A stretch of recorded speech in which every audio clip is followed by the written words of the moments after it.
All right, ladies and gentlemen, we are on 1.8 dividing integers. On the count of three, give me the I can statement. 1, 2, 3. I can divide integers. All right, so we had our first main idea was what a quotient is. You're all really good with the word quotient. Was that one of our Freyer model words? Yeah. So it's in your Freyer model. You've already been quizzed on it. Dividing rules. Very much the same as multiplication rules. We're just dividing.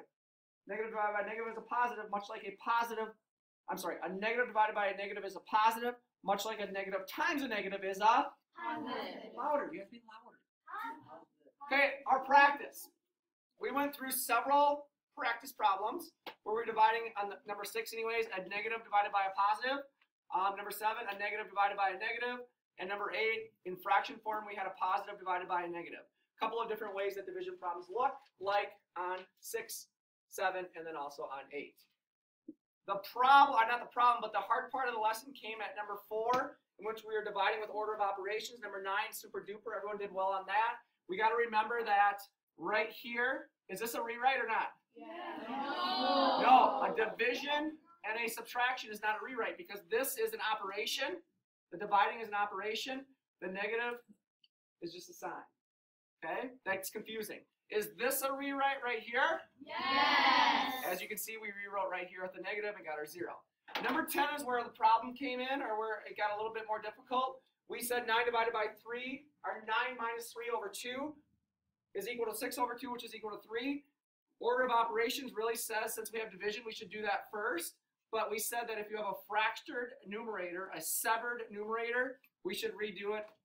9 minus 3 is the same as 6, right? Can somebody else tell me what 6 is the same as?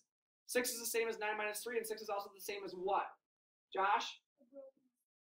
A broken 6. Give me an example of a broken 6. 9 minus 3, or what else could it be? Oddbot.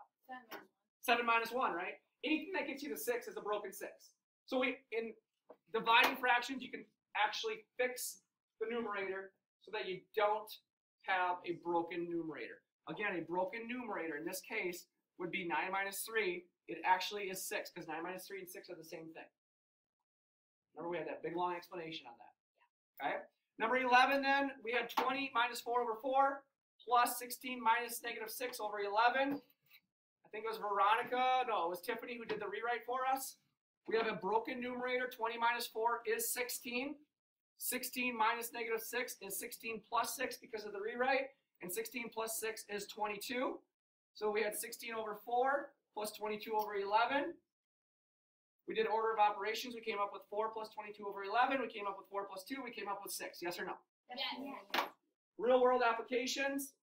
Caitlin was dividing candy amongst her imaginary friends. And then I think it was kind of said that you can divide your school day or anything with time into blocks or into hours. This would be a purpose. This would be a reason we would actually divide integers. Yes or no? Yes. Questions before we stop the video?